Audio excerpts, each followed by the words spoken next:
So kayo po'y nabubulabog na gabi-gabi dahil sa ingay na galing sa bahay ni Police Master Sergeant Willie Obias. Yes po, hindi lang po ako, buong compound na po. Pag sinita po sila pa yung nagagalit. Sila po ang nag-blatter sa amin. They want our CCTV to remove. So nung hindi kami pumayag na i-remove, so nagkaroon na ng threat. That's why nagpunta kami ng barangay to file the blatter and threat. And then yung mga taong nakatira dito, takot na po kasi we have lots of senior citizen and one cancer survivor. Kamahalan, pwede ba makiusap ang taong bayan? Baka naman pwedeng itigil nyo na po yung pag-iingay dyan sa inyong lugar. Kung maaari lang po, sir. Yes, sir. Pwede, yes, sir? Yes, sir. Okay po. Wala akong problema, sir. Oo. Thank you so much po.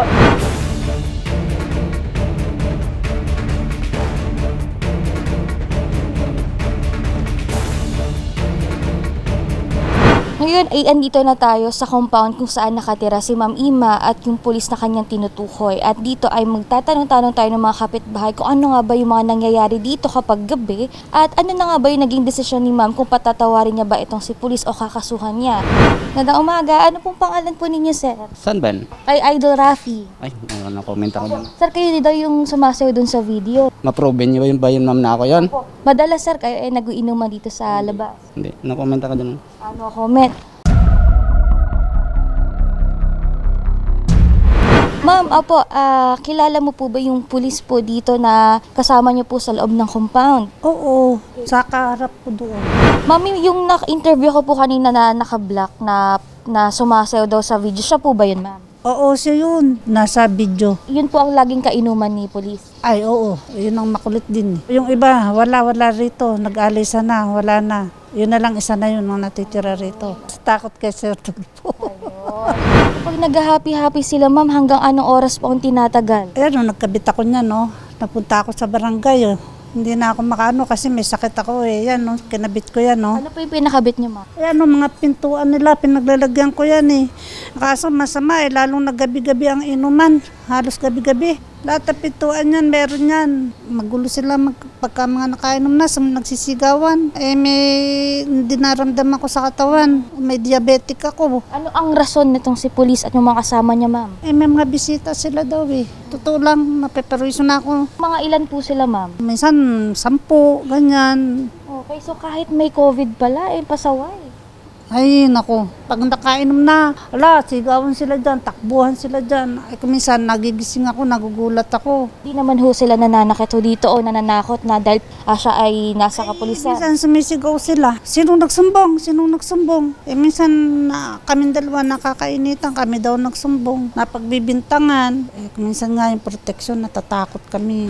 Gano'n na po ba sila katagal na nakatira po dyan? 2 years na. Alam mo, dati tahimik kami dito. Buhat lang, lumipat sila rito, naging magulo na. Simula nung na-ere sila, wala nang inuman dyan? Wala na. Napakalaking tulong na si Rapi sa amin. Kasi hindi kami pinapansin sa barangay. Kahit may mga pulis dito. Ayan, nagsipaglinis na kami, nagsipaglinis sila. Dati mukhang squatter dito eh. Sa kung sino-sino mga taong mga pumapasok. Eh, okay naman po sila. Kaya lang yun nga, yung paminsan-minsan pag-iinuman, eh, medyo nakakabulahaw. Hindi ba siya, sir, kasama na nandun sa dulo, nakatira? Meron po. Yun ba yung nakikita sa video na sumasayaw? Opo, yun po. Oo. Bakit naman siya, sir, nasayaw? Siguro po, nagagandahan sa tugtog, kaya... Nakita niyo po ba sila, sir? Mga nakakailang bote sila? Pagka bumibili sila, nakikita ko, kay sandala nila. Pagka nagdaan dyan. Ano pang matagalan?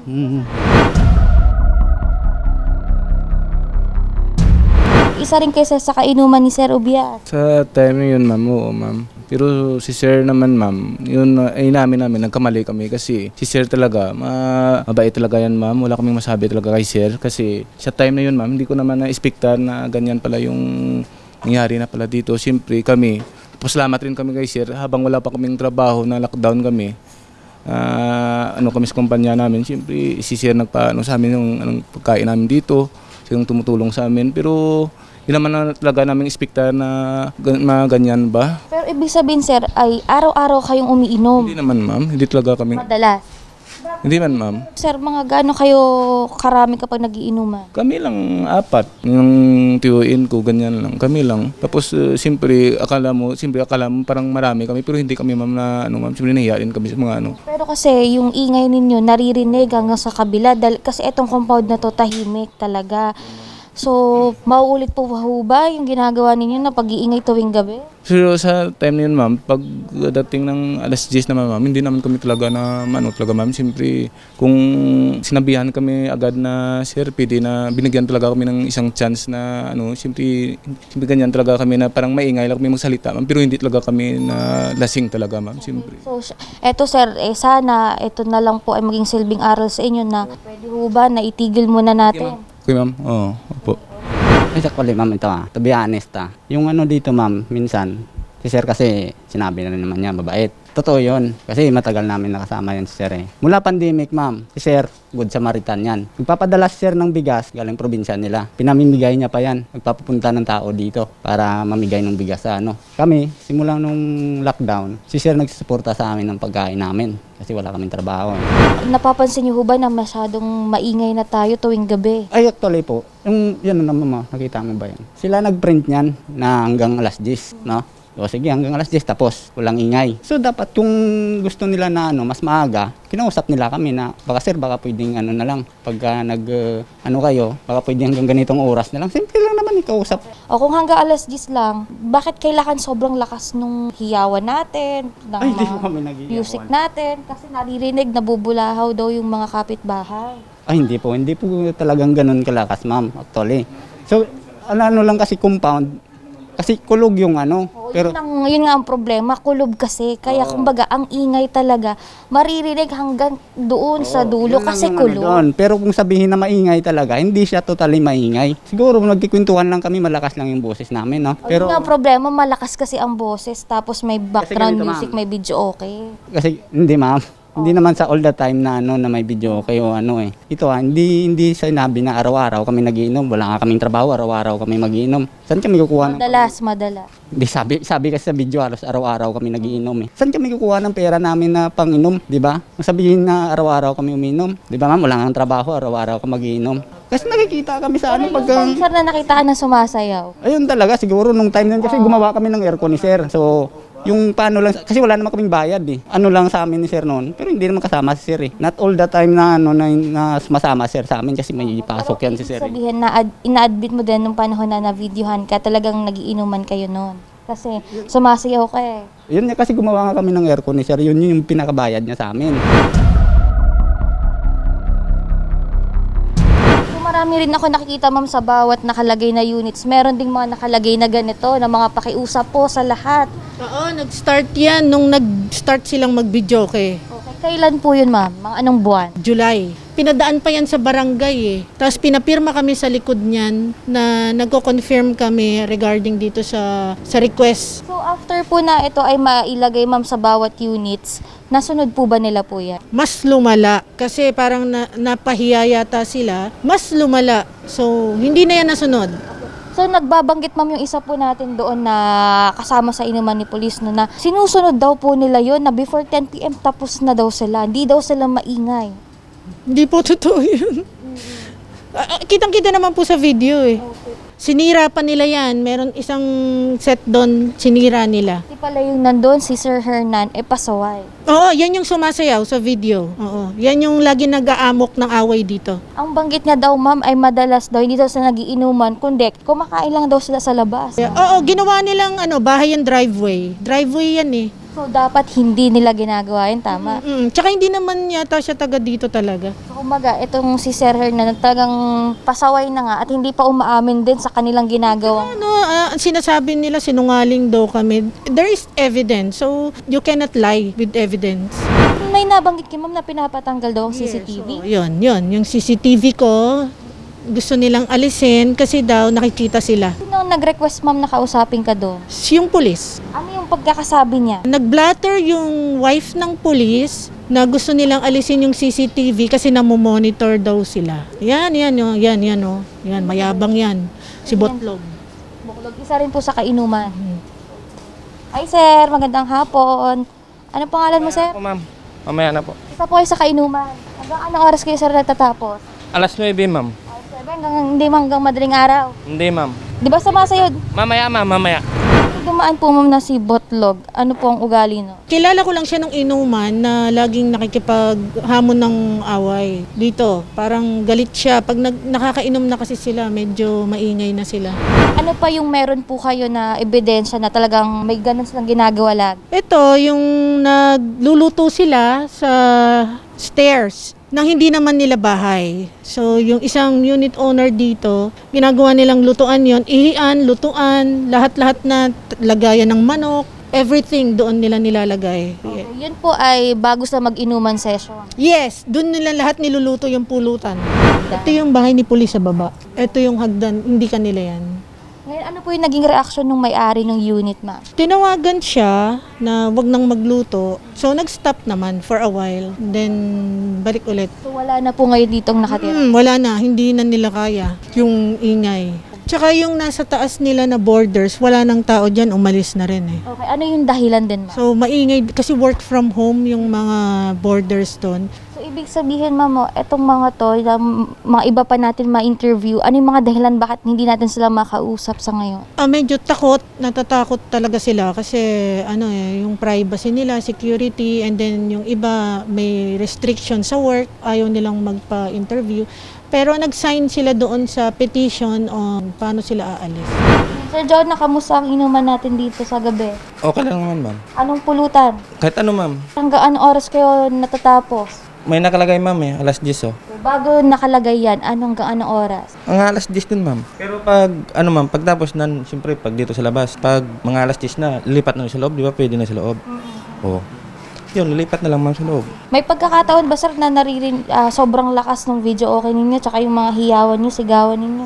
Siguro, ma'am, nung una, kasi nung nilagay na to, ma'am, hindi, bawal na. Ibig sabihin, nung wala pa nakalagay yun, talagang ganun malakas yung ingay? Tama lang, ma'am, hindi na masyadong maingay. Pero maraming nagre-reklamo ba sa inyo na lumalapit mga kapitbahay na pwedeng hinaan? Wala naman, ma'am. Siya lang siguro, bukod tangi. Bakit kaya? Ewan ko, ma'am, sa kanya. Eto sir, saan din kayo nagluluto ng kinakain nyo pag nagiinuman? Diyan po, kay... Meron kasing picture na nandun sa kabilang hagdan, dun sa hagdanan. Ay kasi ma'am, mausok ma'am eh. Kaya doon na lang yung... Kalan po ba ma'am? Yung po ma'am, yung galing province. Nagkatay kami ng Mga ilang kayo dito na nagiinuman? Kami lang ma'am, 4, 5. At kasama din si pulis dito sa kanya. Minsan ma'am. Happy, anong mga... May video kasi kayo sir, nagsasayawan kayo eh. Tuwang-tuwa talaga kayo. Kamusta naman? Katuwaan lang yun ma'am. Ako, anong mga sayawan nyo dun sir? Hindi nga namin na, parang budot style lang, ma'am. Pwede bang sample? Sample? Paano yung budot? Ganyan, ma'am. At least, alam namin na ganun yung mga sayawan. O sige sir, anong lulutuin mo sir? Manok. Di ba yan yung alaga ni Sir Obias?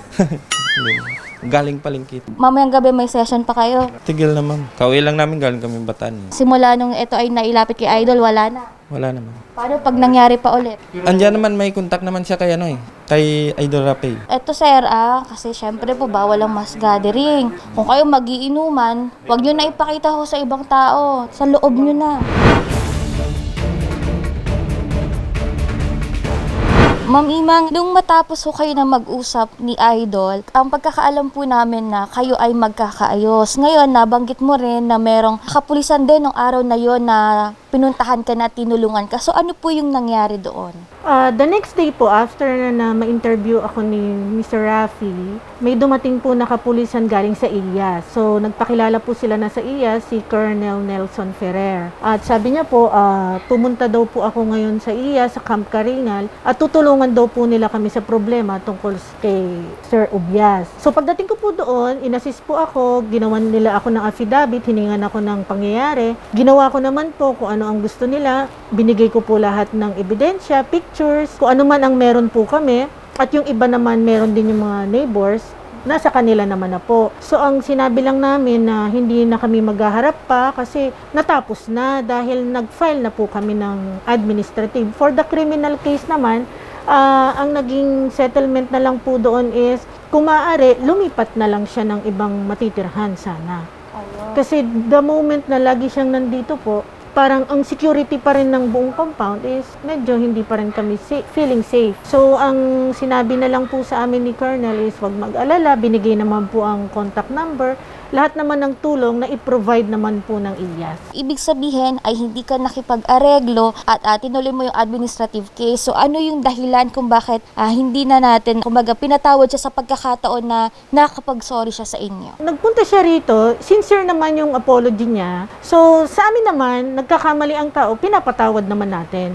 So nung napatawad naman namin, kaya lang itutuloy pa rin kung ano ang nangyari. So para hindi niya na ulitin, in case na may mangyari ulit na ganitong insidente, and lesson na rin sa ibang mga kapulisan na nag-overpower ng kanilang uniforme bilang pulis. So instead na ikaw yung nagiging ang mission nga ng isang pulis, 'di ba, to protect lahat ng tao. Ang nangyayari, parang kami ang natatakot ngayon sa kapulisan. So parang napatawad naman na siya ng buong compound, pero wag na lang ulitin and tuloy pa rin kung ano ang na-file na administrative case sa kanya. Sir Rafi, in behalf of the residents ng Irid Street dito po sa Cubao, maraming salamat sa lahat po ng tulong at sa mabilis po na pag-aksyon.